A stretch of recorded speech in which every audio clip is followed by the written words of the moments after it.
Hello. Hi guys. Today I'm making a YouTube video. That's not a great way to hold on. Let's start over. Hi, my name is Lainey and I'm filming a YouTube video, and if I decide to upload it, you're watching it right now. Disclaimer: there is a talk of suicide and other bad things, like just other random things. If you don't like that, you go away if you want. Okay. Disclaimer end. I don't know. I don't need to give you a reason. I can just talk about whatever I want to talk about. If you want to watch it, then you're here right now. But if you don't, then you're not here right now. And actually you can't even hear me saying this because you're not here. But today I want to kind of I'm completely weighing this. I had a thought in my head, and I opened my computer and turned on my laptop. Or I opened it and I turned it on and I pressed record. But well, there's a couple more steps than that, but I want to talk about empathy, vulnerability. Vulnerability. Sorry, I'm too funny to be serious, but because I'm just the funniest person in the world. I know you probably wouldn't think that because I'm a woman and women aren't normally funny, but that was a joke, guys. My next video is actually going to be on sexism and feminism. And for that one, I'm going to pull up facts. Period. That's why this one's coming out before that one, because I need a warm-up video, I guess. So I can just kind of get used to talking. Not like I haven't talked before, trust me, I do it all the time. I'm great at it normally. But for the next video, I will be pulling up facts, and because I kind of feel like that's important. Facts and history and definitions and what have you. But for this, it's just kind of something that you don't need facts for. You don't need facts for empathy. It's a feeling. And feelings are facts. They're very valid facts. When you say, I feel happy and I feel sad, you probably are feeling like that.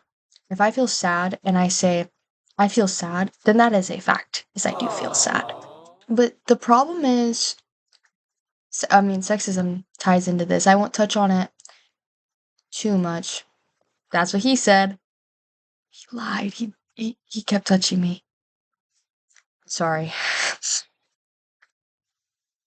But sexism does go both ways, like me, but sexism does go both ways, and that leads women to, when it comes to being vulnerable, when it comes to emotions, when it comes to sympathy, women, when it comes especially vulnerability, let's just focus on one thing at a time, Jesus Christ. When it comes to vulnerability, women are able to be more vulnerable, but then they're purely seen as emotional. So trying to be taken seriously because they think that everything we're doing is irrational, emotional, and not thought out, impulsive almost. I'm crying because I'm sad. I'm yelling because I'm angry. And I think with emotion, I don't have logic. If I was logical when I was angry or I was sad, I would do something more productive about it. But the truth is, crying is a very productive thing to do when you're sad. Because when I don't cry, I kind of feel worse, but it's the opposite and the same with men. They are taught to be manly, so they close up and they don't say anything, and that can make their mental health worse. And me as a woman, as a woman, I think Men's Mental Health Month is important for this reason. Because if you want to sit here and be taken seriously by men as a woman, you have to sit here and take men seriously as a woman. Because sexism goes both ways. You don't not take someone seriously unless they give you a reason to. And that reason is never being a man, and that reason is never being a woman. Because that's not a valid reason. So, though men will close up because they're told they can't be vulnerable, and that can have really bad effects. I mean, I'm just speaking from experience and from stories I've heard, and I'm just purely going off the dome. You don't need sources, you don't need all of that just to know that humans should be able to feel their emotions however they want to feel them. Like, it's okay to feel things. And that's what's so horrible about it. It's like, depending on your situation, you're just not allowed to feel things, or even just where you grew up, or who you know, or who you talk to, who you trust, celebrities, all that, the internet. The internet! The internet! You're on the internet! I'm on the internet! Hi, Mom! She left me, so I don't know why I'm saying hi. It causes so much stress because when you're a woman and you're not taken seriously because you feel things, but then when you're being logical, when you're being just kind of closed off, then it's things like, why don't you smile more? When I'm being purely logical, I'll be honest, I'm not trying to brag, but I'm a very smart person. Editing Lainey, hello. I spend too much time on one topic. I'm gonna give you a summary so I don't have to chop it up and it sounds weird. There was um top 10 at my school in 8th grade nominations, and I was nominated. I was at least in the top 26, but they did eliminations to the top 15 and then top 10. And I was eliminated first round, so I could have been anywhere from top 26 to top 15, and I did not make it in. I cried because I didn't get it. Because I needed that validation because I don't get it enough being a woman. I wanted to feel smart enough and I wanted to feel good enough. I keep saying as a woman, and I know I said I wasn't going to talk about sexism and feminism because that was going to be a separate video, but kind of lied a little bit because, I mean, it's relevant. Being taken seriously means having credentials. It means having, like, I have to have proof to prove to you that I'm not an emotional mess and that I am not going to be crazy because I'm a woman. I'm just gonna think with my period, right? So if I could say that I'm doing all of this great stuff and that I have great grades, then maybe you'll take me seriously because you'll think I'm smart. I feel like men don't really have to prove themselves. I'm not saying that men are stupid. Not fair. Because then they can't be emotional. Just like we can't be logical, they can't be emotional. So I don't know what's worse. Not being allowed to be emotional or not being allowed to be logical. Subjectively, we need both of those, and everyone is both of those, whether you like it or not. You've been emotional and you've been logical. You've thought emotionally and you've thought logically. Why does it matter? When it comes to being vulnerable and opening up, who you have around you and how you grow up and how you parent. If you're a parent watching this, hey, congratulations, you're a parent. Good job on adopting or giving birth, or those are kind of the only two ways to get a baby. But I mean, being there for somebody is so important.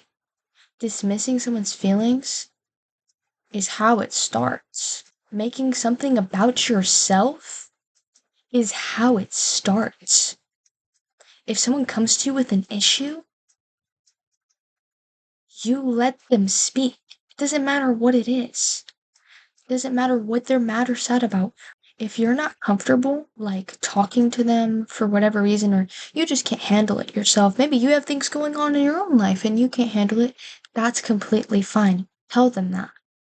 But don't dismiss them, because then they're going to feel like their feelings don't matter. When you get dismissed, you feel like you don't matter. And especially as a woman, I know that. When you get dismissed, no matter what it is, your ideas get dismissed because you're not going to be logical enough. You're not smart enough off the bat. So I immediately would get dismissed. But I am smart. I know I'm smart. Because I put in effort. And just like men are immediately considered logical when maybe they don't have all the answers and they're expected to know them. And that's probably a lot of pressure. I mean, shit, there's things in my life that I'm putting pressure on myself to know all the answers to. I don't know where I want to work when I grow up. I don't have no career path in mind. I'm good at so many things. It's either you're creative or you're logistics, and I'm neither. Or I'm both. Actually, no, I'm very much both. I love art and I love creating and I have a very broad imagination all the time and I'm very artsy and I literally do colorful like the most colorful eyeshadow look you've ever seen. Behind this laptop, I have at least 15 eyeshadow palettes. And I do my makeup for school every single day. Like in 2016 when they would wear a blue cut crease to school every day. That's me. Still, I haven't given it up. So I'm a creative. Trust me, I know I'm a creative. One day, I did black eyeshadow literally in a straight line across like that. Just because I thought it looked cool. I got looks, and my teachers even asked me about it. They didn't know what the hell was going on, but I I fucking rocked with it. I loved it. And I'm a creative, but math is my favorite subject and I excel at math and I can explain it very well. I've been told by a couple people that I should be a math teacher because of how I teach it to them. I've always been a very helpful person. That's why for a while for a couple years I really researched it and I really looked into what it would take for me to become a counselor or a therapist because I really liked working with people and I wanted to either do that or something in social work. Again, an emotional job. I'm a very social person. I get along with everybody. And that's just the thing. I have to get along with everybody. Not that I don't like being social, trust me, I love it, but it makes me, it's like, it's part of my identity. I love it, but I can't always be this bright and bubbly. And people expect that because I'm a woman. Even my own father has asked me to smile. Even my own grandmother has asked me to smile. Smiling doesn't mean you're not happy, just like frowning doesn't mean you're sad. I can smile and still be so depressed. But I can frown and I could have RBF and having the best day of my life. But you don't know that. Because some people just can't understand that somehow. It's just so crazy. But when you grow up around people that are dismissing you, you close yourself off more, especially because I want to be taken seriously. That's why I'm doing this right now, because I hope you're taking me seriously right now. But I know that there's at least probably two. I was going to say one, but there's probably at least two, for being honest. People that would just say I'm crazy. That this whole video is bonkers, right? That I'm just talking out of my ass. It's just so crazy that some people don't have empathy. That you can't put yourself in somebody. Oh, I'm talking with my hands now. It's so crazy that you can't put yourself in someone else's shoes. How can you not put yourself in someone else's shoes? And I hate when people are privileged enough to not think about other people. That means they were raised to not think about other people.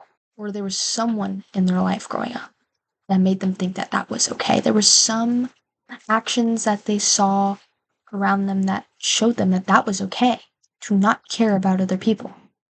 And not exactly not care, but to not empathize. Purely just not empathize. Definition of the word empathize and empathize? Empathy. Really, how can you not put yourself in someone else's shoes? Especially with abortion. Abortion. How can you not hear someone tell a story about why they needed to get an abortion and that they probably would have had way more trauma or way more difficulty if they didn't have an abortion? And you take it logistically. You immediately go into debate. Emotions aren't a debate. There's nothing to win. You're not gonna convince me to be happy. I'm not choosing to be sad. If I could choose to be happy, I would. I'm just depressed. Well, shit. How can you not? She sits here and tells you she was raped and this and that, and your first thought is, well. That's your first point. No empathy. You immediately go into debate after she says she needed that abortion because if she had that baby, she would only think of her rapist every time she looked at that baby.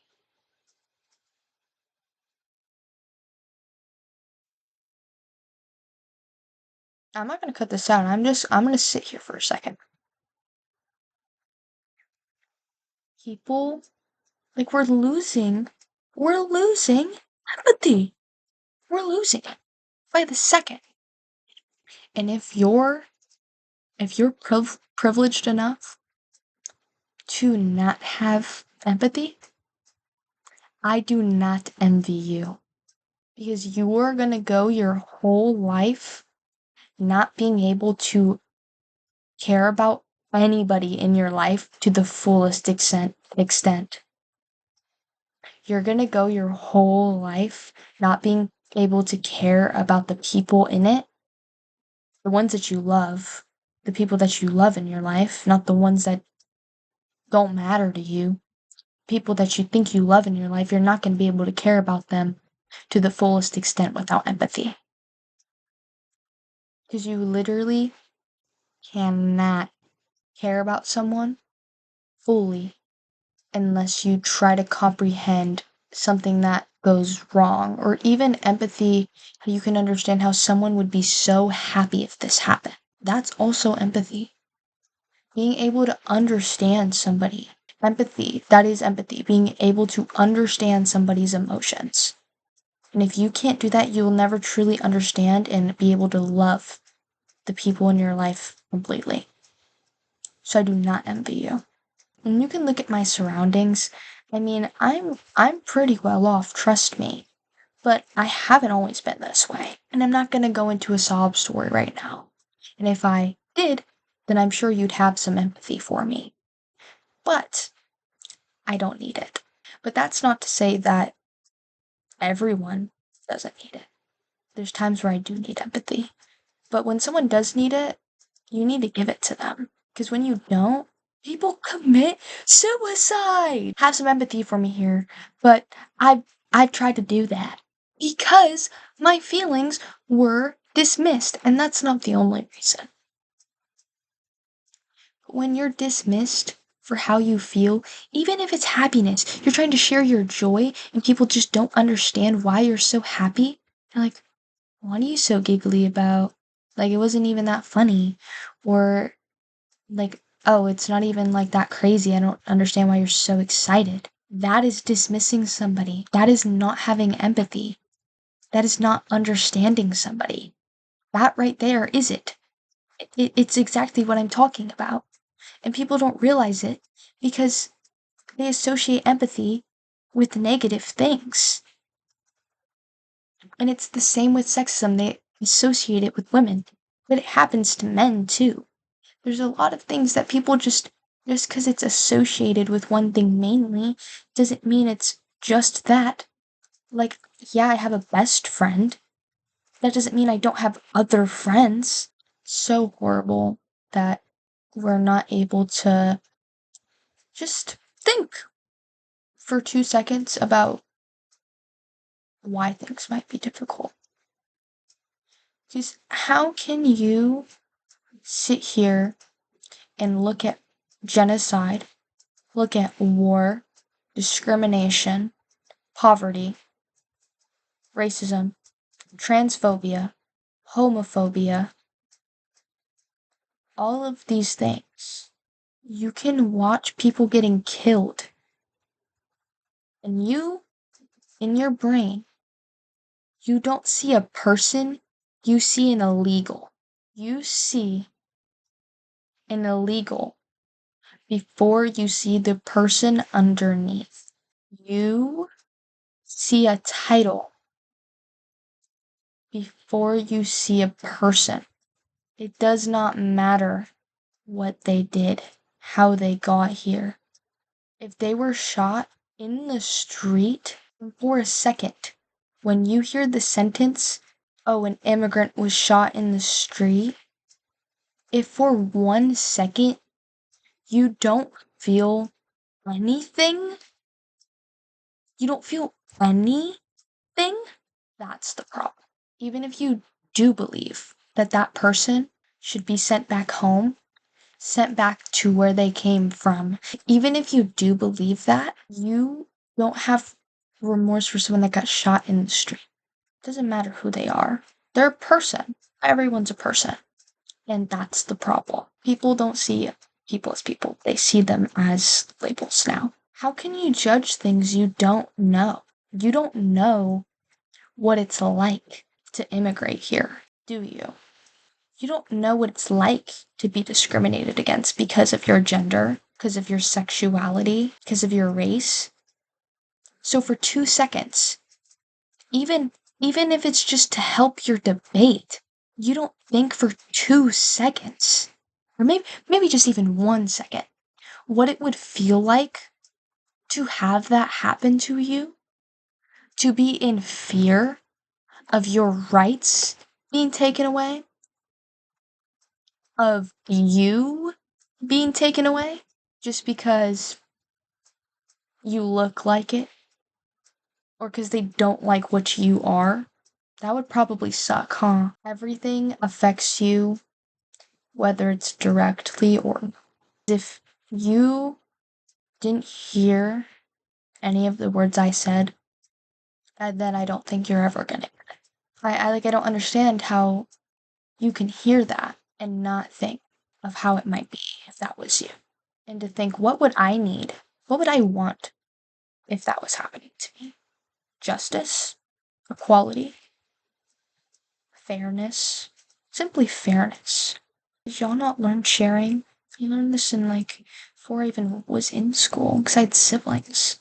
How can you sit here and not be able to just imagine yourself going through an issue and thinking, if I had that issue, I wouldn't want it to be happening.